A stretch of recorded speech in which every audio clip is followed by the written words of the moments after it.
I am going now to the Culture Blaster. He comes and he goes on a rainbow. There it is. Michael Snyder, everybody. Hi, Michael Snyder. Welcome to the Mark Thompson Show.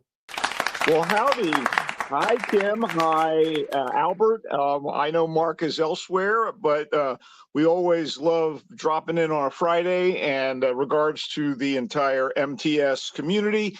And may I be the first to wish you and yours a happy Super Bowl Sunday. It Thank is you. America's most important and beloved holiday. Christmas, Easter, Thanksgiving, Independence Day, and even Arbor Day pale next to the chip and dip fueled TV commercial strangled madness that is the Super Bowl and its countless parties across our great and troubled land. Get ready to OD on guacamole and cheap beer. Don't be skimpy with the contemptuous comments about the halftime show. And despite the 49ers not making it to the postseason, I do have a rooting interest this year as a Philadelphia native. That's where I was born. And Okay. a longtime San Francisco resident who wants the Eagles to do well against any team but the Niners. I especially want to see those smug, referee-assisted and league-enabled Chiefs go down to defeat, if only to stop the endless torture of those State Farm ads. Oh, my God, please. Would somebody kill that campaign, please? I'm just rooting for Taylor Swift's boyfriend, so I guess we're at odds this time around. I can't believe you would go that way, Kim. But hey, speaking of holidays, last Sunday the groundhog came out of his hole in Puxatawny, PA, watched 15 minutes of the news, and committed suicide. Yeah, All that's right, it. R.I.P. Groundhog. We do have a sports super sticker. I'll throw this out there. Tom Gunn throws down a 20 to the Mark Thompson Show and says, "Love you guys and go Sharks, Albert." So yeah. Yeah, I'm a Flyers fan. It's the only team where the Philadelphia franchise trumps, pardon the expression, the Bay Area franchise. Kim, as long as I'm talking holidays, next Friday is Valentine's Day, and Aw. Hollywood, in its wisdom and craven need to take advantage of any sales tool available, has delivered a couple of movies this weekend that are geared to the annual celebration of love and romance, What do you although got? neither film trades in what we would call sweetness and light. But shall we Oh, delve in? Let's do please. so. I'm all of it. Okay. You had me thinking we were going for rom-coms. What do you got? Well, I have to say my attention was piqued when I heard, quote, Academy Award winner Ke Huy Quan and Academy Award winner Ariana DeBose together for the first time in a Valentine's Day action comedy called Love Hurts, chock full of wild gags, martial arts, and star-crossed romance. I mean, that was a serious bait and switch. To be fair, Love Hurts, which concerns Marvin Gable, an earnest real estate agent with a secret past and an unrequited love for Rose, a shady, badass bitch on the lam, both of whom find themselves being chased by violent thugs with deadly intent on Valentine's Day, has some well-executed slapstick fight scenes that seem straight out of a vintage Jackie Chan flick and are handled with aplomb by director Jojo Eusebio. But neither star, despite their decorations, can sell the idea of a true romantic connection with one another. And the script and motivations are kind of half-baked. Knuckles, the crime boss brother of Quan's Marvin, suggested he wants to reunite with his sibling while also punishing him and trying to kill DeBose's character Rose, a former ally. Quan, whose Oscar was for Best Supporting Actor in Everything Everywhere All at Once, and Yeah. DeBose, whose Oscar was for Best Supporting Actress in Spielberg's West Side Story remake, they remain likable and charismatic, but they're sort of frittered away amid all this ultra-violent fighting and forced humor. I mean, the supporting cast is shored up by Daniel Wu as the brother, Knuckles, Sean Astin in little more than a cameo as Marvin's kindly good old boy, boss man, Rhys Darby in another mini role as one of Knuckles' craven cronies, ex-NFL star running back Marshawn Lynch continuing his movie career here as one of a pair of clumsy hitmen after Marvin. Mustafa Shakir as Roger the Raven, a thug with a gift for poetry. Oh, all this sort of sounds fun, right?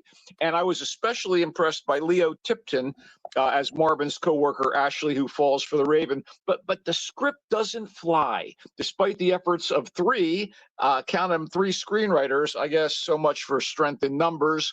Love hurts, and so does the waste of all this talent.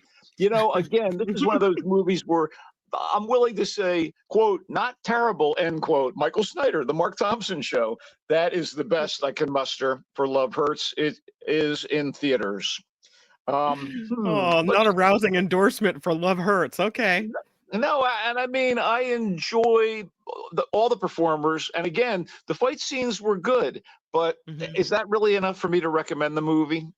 I don't know. No. Even more tied into Valentine's Day, believe it or not, Heart Eyes is an obvious attempt to launch a new horror franchise with an occasionally disturbing poster. That's awful. Oh, of course. Yeah, I know how it works. Anyway, they're trying to do a new horror franchise, and it has an occasionally humorous and, of course, frequently bloody, game of hide and slash with a holiday-themed serial killer on a rampage and his potential and or eventual victims. So the main couple in Heart Eyes consists of an attractive pair in conflict at the ad agency where they work, but they have an unexpected encounter on Valentine's Day, which leads them to being stalked by a city-by-city Valentine's Day killer that the media has dubbed the Heart Eyes Killer because of the heart-shaped lenses on his full-face mask. I guess there weren't enough hockey masks available at the local costume shop for this particular killer. Anyway, the unfortunate guy and girl, or girl and guy, are played by Olivia Holt and Mason Gooding, who struck me as kind of the poor man's Drew Barrymore and Regé-Jean Page. We can't get Drew and Regé-Jean, but hey, we got these other people. And let's be straight up. They do have a measure of charm, and they sell the rom-com aspects of the movie. There are amusing and charming moments that lean into that. But once they're targeted by Heart Eyes, the grisly chase is on with a lot of collateral damage. So here are my issues. Why does Heart Eyes murder lovers on Valentine's Day? Was he spurned by someone in humiliating fashion? Is he too grotesque looking under the mask to get a date? Was he fired from a job as a greeting card writer at Hallmark after his My Bloody Valentine card offended the bosses? None of that is made clear, which is a strike against the movie, failing to contextualize the villain, thus lowering the stakes regarding his choice of victims. Anyway, Jordana Brewster and Devon Sawa, who have done their share of horror, show up in the cast, as does ex-SNL trooper Michaela Watkins, who plays the obnoxiously demanding boss at the ad agency where the couple works. Heart Eyes does work on its own terms as a slice and dice diversion for those who revel in that sort of thing. Holt and Gooding have considerably more chemistry in Heart Eyes than Kwan and DeBose have in Love Hurts, and there are some laughs as Heart Eyes, plays with genre cliches. But a few jump scares aside, it really doesn't do anything new or unexpected. And again, there's the lack of a clear how and why for the Heart Eyes Killer. As an actual movie theater date on the holiday that inspired it, I guess it's got its charms for horror lovers. And as far as I'm concerned, that's about it. It is in theaters. Okay. You haven't sold me to go see any of these. Exactly. And now let's move on to something a little more high-toned and more endorsable. Is that a word? Endorsable? I think so. Yeah, I'll take it. Okay. Parthenope. I'll even ding you for it. There it is. Okay, good. Parthenope is dazzling to look at, as is usually the case with the movies made by Italian filmmaker Paolo Sorrentino, who is a co-author and the director of Parthenope. Essentially, this one is a series of extended vignettes in the life of a bright and beautiful and fictional Italian woman going from her birth on an island estate in the 1950 or so, through her sun-kissed youth in southern Italy, to her adulthood and her golden years as an academic, and we see her romancing and her relationships with family members and with, wannabe boyfriends and lovers and colleagues. The spectacular setting and cinematography, which is a given with Sorrentino, is almost outshined by the gorgeous actress Celeste Dalla Porta, who I've never seen before. And she is a revelation. She plays the title character as a teenager and adult, and she's just, really wonderful on many, many levels. She has a kind of almost Mona Lisa like enigma at times. You're not always sure where things are coming from, and then she kind of opens up like a flower. Anyway, the Mhm. strangely episodic nature of the storytelling and the inscrutable reasons behind some of Parthenope's actions and decisions, those were kind of daunting for me. But I could not tear my eyes away from the screen and Celeste Della Porta. Then, in the middle of it all, Gary Oldman turns up as dissolute real life American author John Cheever, who happens to be one of Parthenope's literary idols. It's sort of a non sequitur in a way, but, it's Gary Oldman. So Mhm. Parthenope is not my favorite of Sorrentino's movies, which would still be The Great Beauty, which is his cinematic love letter to Rome, done in the spirit of Fellini's La Dolce Vita. If you can see The Great Beauty, I encourage you, seek it out. It is literally in my top 30 movies of all time. And there's a lot of movies out there. He's a favorite filmmaker, so I will tentatively recommend Parthenope for its visual splendor, including the lovely Celeste Della Porta, and for Oldman's brief turn, because I am a Gary Oldman completist. I'm sitting here waiting Mhm. for the next season of Slow Horses. Love the guy's work. And again, this is head and shoulders above the previous two films I talked about. It just isn't as good as I hoped it was going to be. Parthenope is in select theaters. It is in Italian largely, with the Mhm. exception of the sequences with Oldman, who does speak English here and there. There are subtitles, and that's that on this movie. Okay. Looks good. I don't Okay, know if I'm gonna see this one, but it looks interesting. well, let's come to a conclusion with the film reviews, and we'll do so with Armand, which is a Norwegian drama. Yeah, we've had to go far afield to find good films this weekend. Armand is a Norwegian drama about the conflicts ignited when Elizabeth, a notorious actress, is requested to show up for a parent-teacher conference at the Mm. elementary school where her son is a student. And upon arriving, she sees that the father and mother of her son's friend are there, and fellow classmate. And these mom and dads, they make an accusation that shakes Elizabeth to her core and drives her to uncover the truth behind the allegations. Apparently, Armand, the boy, has done some things that are unconscionable in the minds of the school administrators, the teacher, and of course, this mom and dad of one of Armand's friends. Now, there are some aspects of Armand the movie that reminded me of The Teacher's Lounge, which was a 2023 German drama about a teacher investigating a series of thefts at her school. But Armand is its own thing, and it's fueled by a parodian performance by Renata Reinsve, who earned international acclaim as the star of The Worst Person in the World and was just seen opposite Sebastian Stan in A Different Man. And here, Reinsve is serving glamour, angst, and righteous indignation under fire as Elizabeth. And as the movie uh, moves toward its conclusion, more and more things about Elizabeth's character and some unsavory Mm. elements of her life and the life of the others involved here begin to come to the surface. And it's strangely structured, but I still found it engaging, powerful, and worth anyone's attention. It's in select theaters right now and opening wider next Friday. It is with English subtitles. So again, you got to do a Mhm. little reading, but I thought Armand is probably the most fully realized and successful of these four films. But again, Okay. I love Sorrentino's work so much. It's Mhm. hard for me to say don't see Parthenope. So there you go. Take me to the TV. Well, we talked about a couple of animated shows last weekend, and I've got two this weekend too. I don't want to lean on this.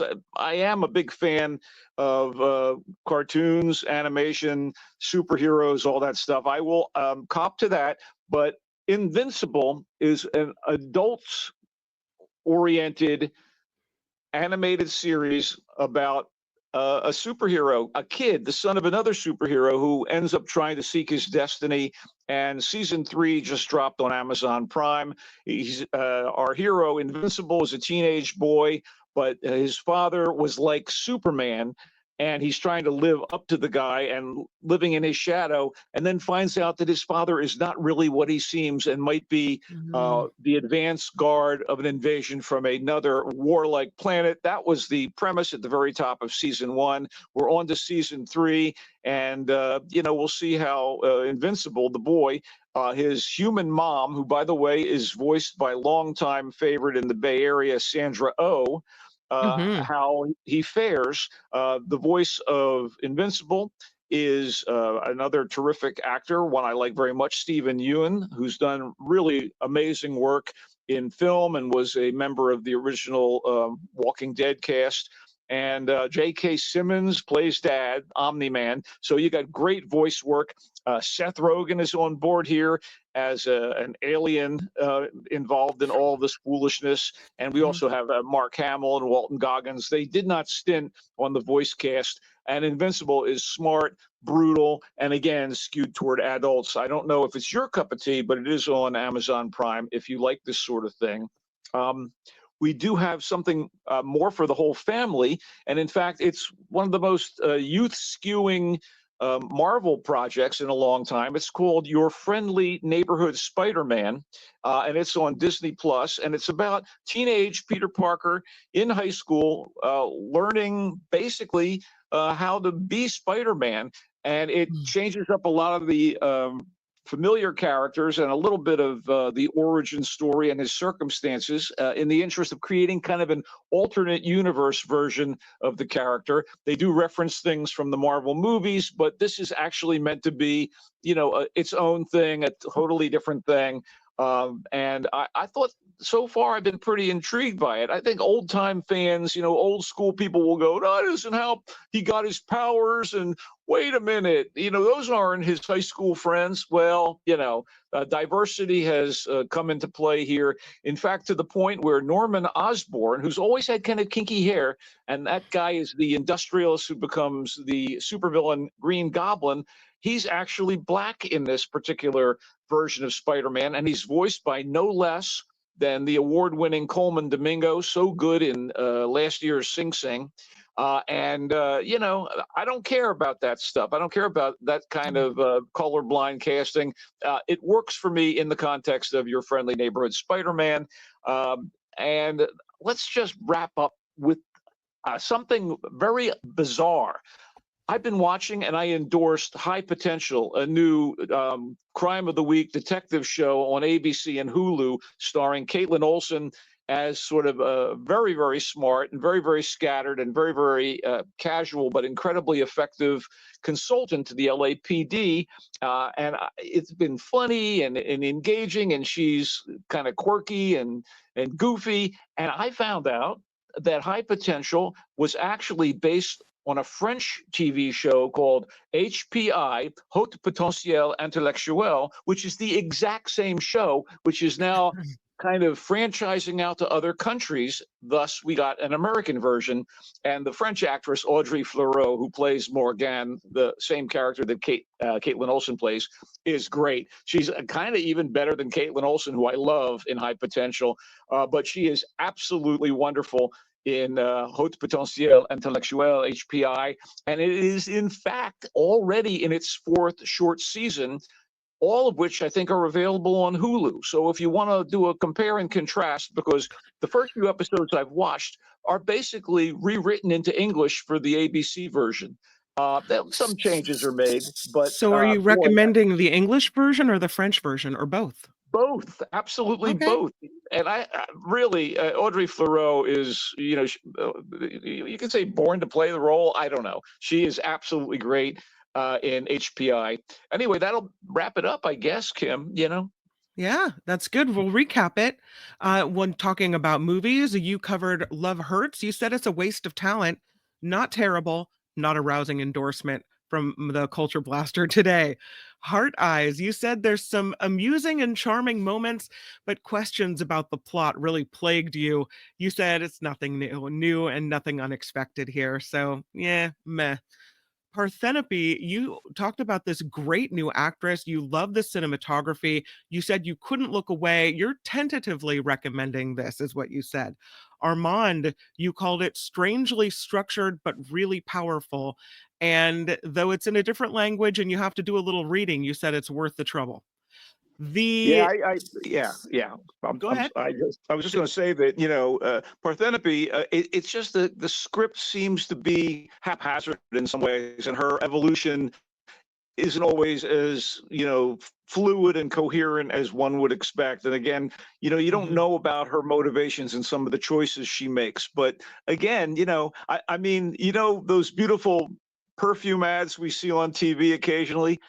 Right. They're lovely to look at. Is there any substance? I don't know. There's a little more substance to Parthenope, but it has that gloss that accompanies some of those ads, if you know what I mean.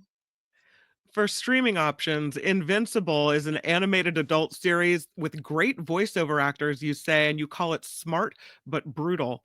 Your Friendly Neighborhood Spider-Man on Disney Plus, you said you really liked this one.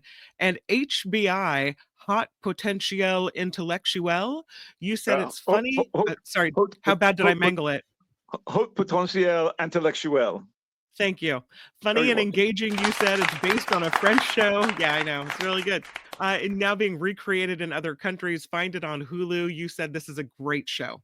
Yeah, it's the mothership for all these other shows, including on ABC High Potential, which I endorsed a week or two ago. I like it when you speak French to me, Michael Snyder. Eh bien, ma petite Kim. Happy Super Bowling to you. Thank you. Yeah, have a great time. Eat all the Super Bowl food that you can shove in I and will, and enjoy I'm yourself. hoping I'm Yeah. hoping the Chiefs lose and our long national nightmare will be over.